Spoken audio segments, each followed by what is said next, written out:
Hi there! In today's video, I'm going to continue talking about vocal self-assessment. That is the practice of actively and objectively listening to our own singing voices in order to determine which areas of our technique we're doing really well in and which areas we need some continued growth and development in. And in the last video, I talked about vocal range. And specifically, I talked about how to find our vocal range and how to determine whether or not that range is adequate, whether or not it reflects limitations in our technique or no limitations. And in today's video, we're going to talk about intonation. Now, like vocal range, intonation, which is the ability to sing in tune or squarely on pitch, is pretty measurable and objective. We either are in tune or we're not. Most of us know when we've hit a sour note, especially when it happens in a performance or in front of our singing teachers or our friends. It can be kind of embarrassing. Now, there are lots of possible reasons for those unintended pitch excursions, and I'm going to talk about some of those possible reasons in this video today. But let me just assure you that it is perfectly normal that we all hit a sour note from time to time. But what we really need to look at when assessing our intonation is how much of the time, how often our pitch is going off. Is this happening occasionally, here or there? Is this happening a lot? Do we hit sour notes? Does our intonation go really off? Only in certain contexts. And then when we look at those trends and we look at those patterns, we can then kind of hone in on the areas of our technique that we need to focus on, right?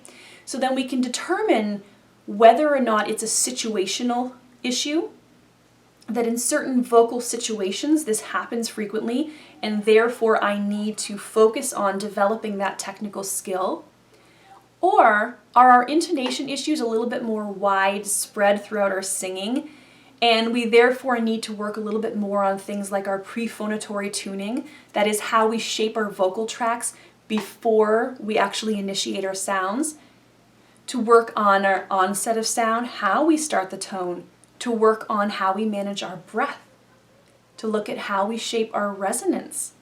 So when assessing our intonation, it's often best to listen sort of objectively and outside our bodies. That is to listen to recordings, whether that is an actual studio recording, a raw studio recording that hasn't had any pitch correction used on it yet, or to just use our cell phones or a hand recorder. I use a hand recorder all the time and I play it back for instant feedback and so that I know how to kind of tweak my singing before I continue reinforcing bad habits. I want to, as soon as possible, make the necessary changes. And so with listening to our intonation, we want to be able to determine whether or not we're hitting the pitches for the most part. Are we singing the correct pitches the majority of the time? And if that's the case, then it could be just slight lapses in our technique that are causing us to hit those sour notes. Sometimes we get a little bit distracted. I know for me, sometimes if I kind of move suddenly, my breath kind of gets a little bit unstable, and that will cause my pitch to go a little bit sharp, for example. But if you're seeing certain patterns and certain vocal situations in which your pitch consistently goes off, that is a matter of focusing on that specific area of your technique. One area in which I frequently see pitch errors is agility passages, melismas. When we're singing multiple notes in rapid succession, as in R&B type singing, right, soul singing, we will very often see pitch errors because singers aren't making those fine adjustments quickly enough from pitch to pitch to pitch. And in that case, a training suggestion here would be to slow everything down initially until your body figures out how to make those precise adjustments, and then over time, gradually speed up that melisma, speed up that vocal run riff until it is up to tempo.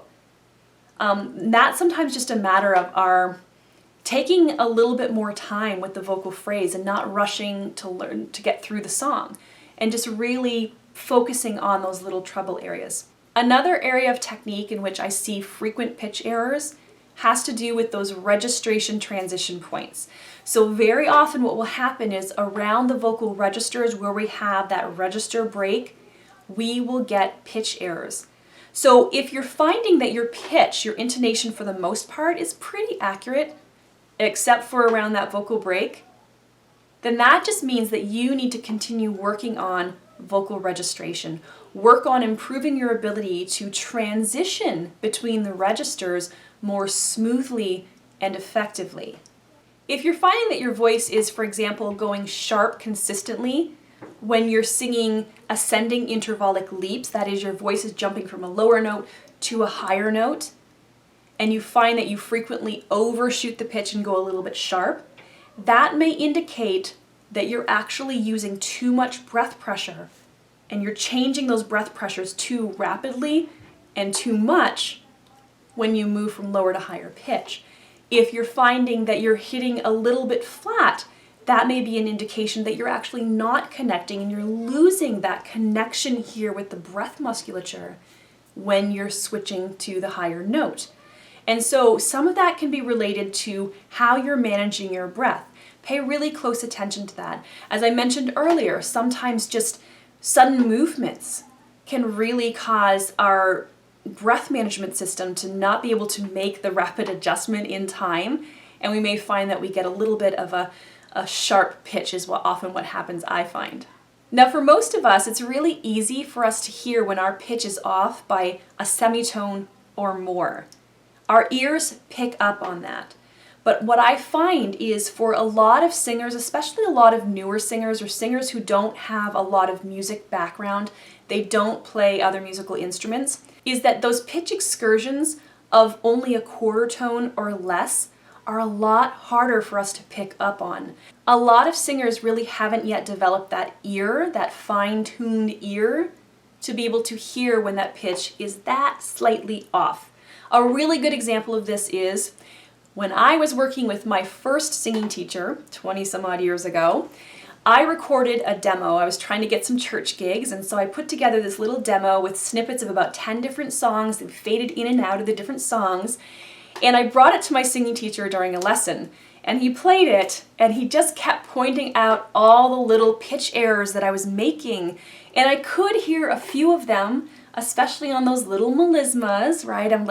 But he was just like, pitch, pitch, pitch, pitch, pitch, pitch. But I couldn't hear what he was hearing because my own ear, my own musical ear, was not yet as fine-tuned as his. Now fast forward 20 some odd years later, and my own ear is so much more fine-tuned so that I can hear those tiniest pitch excursions in my students and in my own voice. So some of being able to hear whether or not you're singing squarely on pitch is a matter of time and development. It's a matter of you just giving yourself time to develop those musical skills. However, there are some great tools out there that can help you assess your skills and improve them. One such example is software called Sing and See. It works very much like a chromatic tuner that you might use for tuning your guitar, and it shows you when you're on pitch and when you're deviating from that pitch, either sharp or flat.